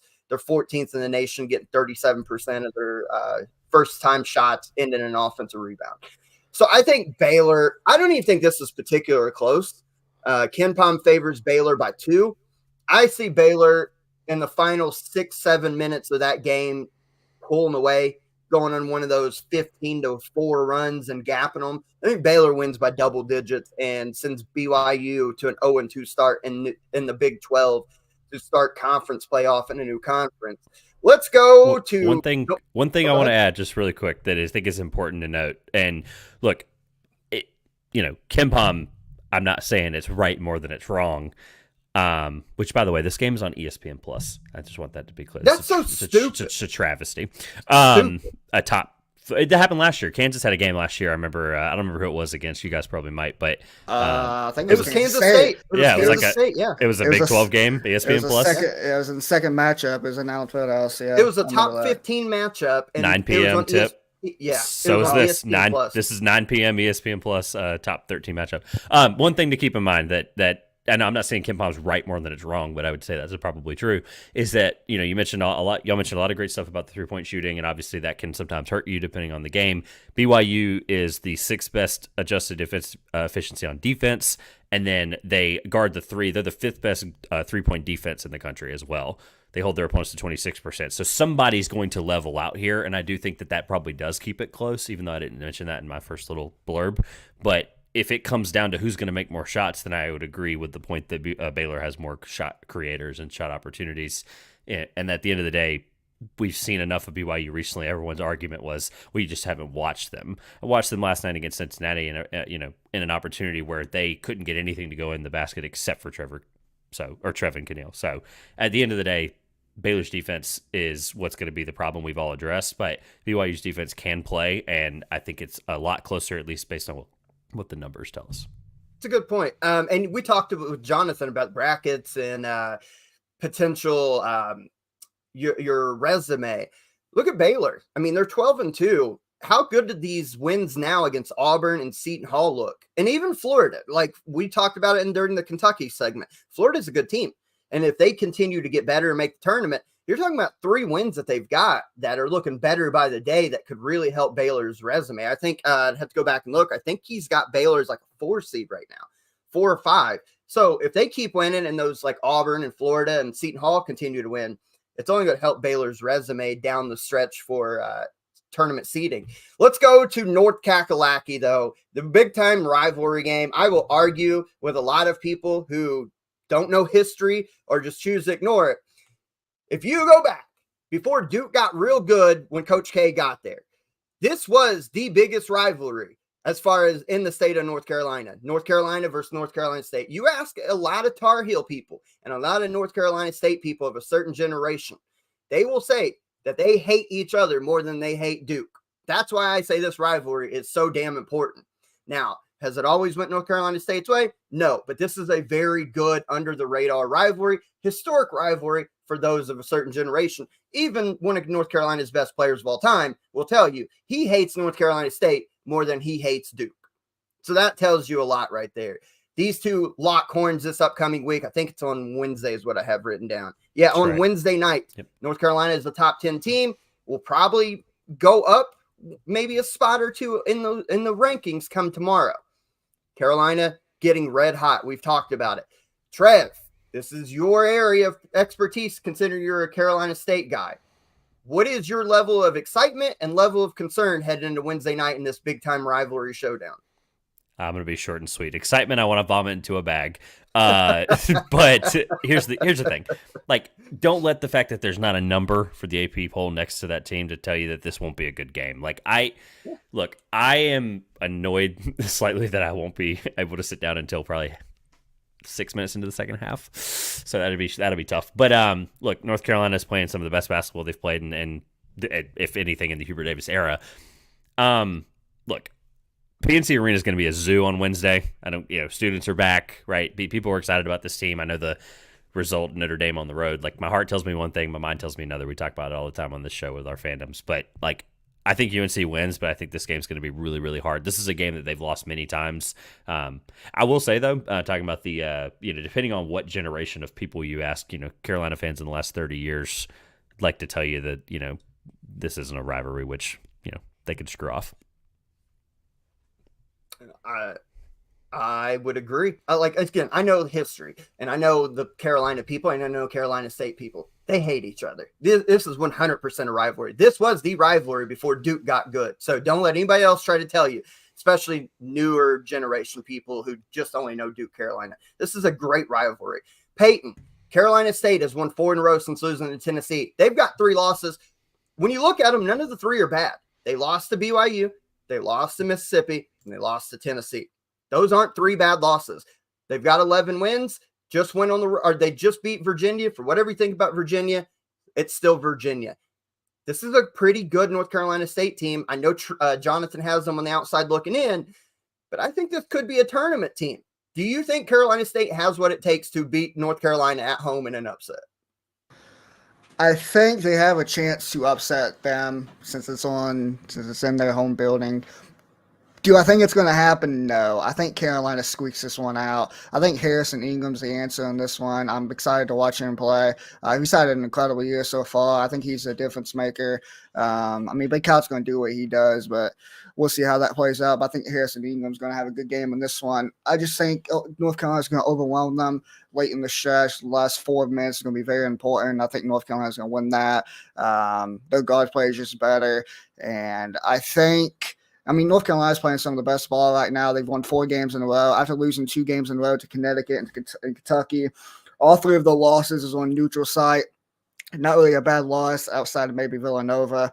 But the last 4 games that they've won, and they've won them all by double digits. And it's not like they're playing just dog shit teams. 3 of those 4 wins is against Palisades Conference schools. And they're 2-0 in conference play. So I think Carolina's too much, and they squeak one out. This is for the top of the ACC. Both teams are 3-0 in conference play. I'll put it like this. I know everybody thinks Carolina, and I've just spent time the last week or so raving about North Carolina. There's some about this rivalry game. Rivalry games in general bring out craziness, especially when you play at home. If you're looking for keys to victory for North Carolina State, they don't turn the basketball over. They're third in turnover percentage on the offensive end, 12.5%. They're right there with a team like Kentucky as far as they don't turn the ball over, especially non-steal and steal turnover percentages, meaning when they turn the ball over, it's like a pass that goes out of bounds, non-live ball turnovers, which are the kind that if you're going to have them, I've always said it from a coaching standpoint, those are the kinds you would like to have because it does not give opportunities for the opponent to lead in transition buckets and gives your defense a chance to get set. You definitely don't want to give Carolina running opportunities. And I think it's going to be a fun matchup between DJ Burns and Armando Bacot inside. Both big bodies, both wide bodies, both kind of traditional post guys. I think those could neutralize each other, so it's going to come down to guard play. Carolina State wins this game if Jaden Taylor, Casey Morsell, and Dennis Parker play really well. And being at home, I think there's an opportunity there. Trev's already mentioned it. PNC Arena is going to be a madhouse in this game. I'm going to go with the upset. I'm going Carolina State. They've won 4 in a row since the Tennessee loss in a game, which they, in a way, kind of got screwed in that game. Tennessee's really good, obviously. I don't know. There's something drawing me to this upset midweek rivalry game at home. Give me Carolina State by the slimmest of margins to pull an upset, and a guy like Jaden Taylor coming in from Butler having just an outstanding 25-point game. I'm going Carolina State. He's just got to rein it in. He's like a bull. When the bull's outside of the cage, you got to be really careful, and you might get knocked off a little bit there. You made a really great point about turnover percentage, and I guess on the flip side of that, to support your argument, is they turn the ball over, or they don't turn the ball over a lot, and then they force a lot of turnovers, 16 steals, and then Carolina is in the 290th team in the country in steal percentage, and then 247th in turnover percentage. So basically, this is a battle of if State can control exactly what they need to control here. They have deeper guards, and nothing against Elliot Cadeau here. I think he's been an incredible player this year. He's a freshman, right? This is a moment that might be really one of the biggest games he's played in this year. True road test environment. This isn't a neutral site game. This isn't a Champions Classic game or whatever. This isn't an MSG, right? I know those are big deal opportunities, but this is a road environment where every single person in the building that's not wearing Carolina blue is going to hate you for 40 minutes. This is an opportunity for, if they can control the ball, I don't see why they can't turn them over, because they have some of the deepest guard. I've said that all offseason or preseason. I was like, look, guys, the amount of guards that they can throw out there, McConnell's been unbelievable, right? He's been an incredible player, and he's starting to shoot the three well. They've got so many guards that RJ Davis is going to have to carry the load, and I think that's going to be really important. And long guards. The guards have got linked. Jaden Taylor 6'4", Morsell 6'3", but long. Dennis Parker 6'6", O'Connell 6'2". So, and to the point that I'll add on to your Elliot Cadeau deal, go to the Kentucky game when Kentucky's elite backcourt gave him problems. What happened when Carolina tried to run a final shot for RJ Davis? Who turned the ball over? Elliot Cadeau. If the game's close, if Carolina State can just keep this thing within striking distance, the final 2 minutes, I do think a guy like Elliot Cadeau will fold in this game. I'm going Carolina State. I've talked myself into it. It's a rivalry game midweek. I'm going Carolina State on the upset in this rivalry special, and that would officially put them in the NCAA tournament as of this moment. Let's go to the SEC. Tennessee playing at home, on the road against Mississippi State, who's coming off a loss on the road to South Carolina. We know how good Tennessee is. They're winners of 7 in a row. The number 2 ranked defense, 25th in offense. Mississippi State obviously wasn't the start to conference play. They won it against South Carolina. Tolu Smith is back. They are at home, though. They've got size to match up with Tennessee. Can they score the basketball and get enough production from that end of the floor to knock off Tennessee? Peyton, can Mississippi State hold home court and knock off Tennessee? No, because if the question is, can their offense step up? It's the same question we have for Tennessee. And Tennessee's defense is just way better than Mississippi State. So if that's really the answer, whose offense is going to step up, then I'm automatically picking Tennessee because I just trust their defense more. Tennessee wins this game by double digits. I don't see it being close. I'll be short and sweet. Look, I said this thing when we previewed Tennessee's game on whatever the last pod was, Thursday, and I was like, look, I don't see it being a contest, and I was correct on that. Look, Mississippi State just lost South Carolina on the road. As much as I think South Carolina is pretty legit good, this is just another one I don't think is close. I think Tennessee's just going to win this game convincingly, and I don't have a super big argument one way or the other. I think I would agree with everything you guys say. As much as I would love to say Mississippi State, because if you've never been to that arena, and I've never been there personally, but I've watched enough games over the years. Humphrey Coliseum can be very rowdy. Like they get like the fans get nuts. Like some of the gestures, maybe even borderline insane. I do think it's going to be a tough environment. The rims are tight as shit there. Like you can hear when a shot hits the rim, it sounds like clang. So Tennessee's going to have to find ways to manufacture points because State's really good at home. They're going to defend. They're going to defend at an elite level. I think Tolu has a good game. If they were to win this game, Josh Hubbard, Deshaun Davis, Jimmy Bell, especially Cam Matthews, they're going to have to play elite DJ Jeffries. But Tennessee's too much. Like they're so good right now. I think it's going to be an ugly game. If I'm being 100% honest, it's going to be like a 58-56 kind of game, but Tennessee finds a way to win on home. Before we start getting out of here, any games earlier week that we did not mention that you want to touch on? Indiana at Rutgers, that's been a house of horrors for them. Indiana's so mid that I don't know. Rutgers might get that. The Purdue's at Nebraska. Could that be a trap game? We've seen already what Nebraska can do at home. Can they bait Purdue into a loss there? Duke's at Pitt. Pitt's much better at home. Any of these games early week that we didn't touch on? A&M at Auburn on Tuesday night. Anything else you want to touch on before we get out of here? South Carolina at Alabama at 7 o'clock on, I believe it's Tuesday. Tickets are as low as $2 according to ESPN. Which is crazy for Coleman Coliseum. I think that game will be incredible. Alabama, high-flying offense. Obviously, we've gone really long today, so I don't think shout-outs are on the agenda, but I'm going to combine my only game I want to mention with a shout-out just to kind of give you something here. This is courtesy of Les Johns of the Demon Deacon Digest. The last time Wake Forest started 4-0 in ACC play, and they have an opportunity, I mentioned this because they're at Florida State on Tuesday, was the last time they went 4-0 in ACC play was the 2004-05 season with Skip Prosser, rest in peace, on the bench, and Chris Paul and Justin Gray, who, by the way, is leading a really awesome Catamounts team in Western Carolina as well there at guard. And then they try to match that mark in Tallahassee. And if you want to get crazy, say they win that game. The last time Wake Forest started 5-0 in ACC play was the 96-97 team, which Tim Duncan was on the bench and Dave Odom was on the bench as well, or on the floor. And they can do that at when Virginia comes to the Joel on Saturday. So they have a really big opportunity to do one of the best things that they've done in program history. And that just shows you really my shout out kind of tied there is what Steve Forbes has done to that entire team, not just to the guards and the transfer portal. Has been incredible to watch, and it's been super exciting. And I felt every bit of that energy there when I saw them against Florida in November. I got a game I want to mention. Go to the mid-major here. Wednesday night, we got Indiana State at Drake. That's the two best teams in the MVC. Two best teams, man. It's a great one. I think Drake pulls it off. Big fan of them. I love Indiana State. You're gonna go Indiana State? Too much. It's on the road, Robbie. Drake's got the best player on the floor. They will have the best player. Indiana State's got the best team, and Drake doesn't have anybody that can stop Robbie Avila. He might get a triple-double in this game. I would go with Indiana State in a close one. I'd say Drake in a close one. Either way, that game's going to be fun to watch. I'll give you two more for our parting shots here. Also on Wednesday night. Well, I just lost them. Where'd they go? Wednesday night. How about this? TCU at home against Oklahoma. TCU gets an upset victory. And my sleeper in the SEC. It won't even really be that much of an upset, except for people who don't know. Georgia playing host to Arkansas. Arkansas is struggling. Georgia knocks them off to go 12-3, 2-0 in SEC play. Georgia's starting to get better.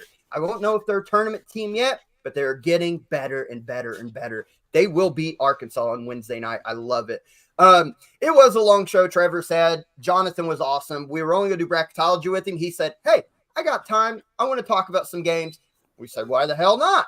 Join us. So a lot of fun stuff. We covered our Bellarmine trip. We're full disclosure. We're working to get the head coach of Lipscomb, Lenny Acuff, on the show with us very soon. Cannot wait for that.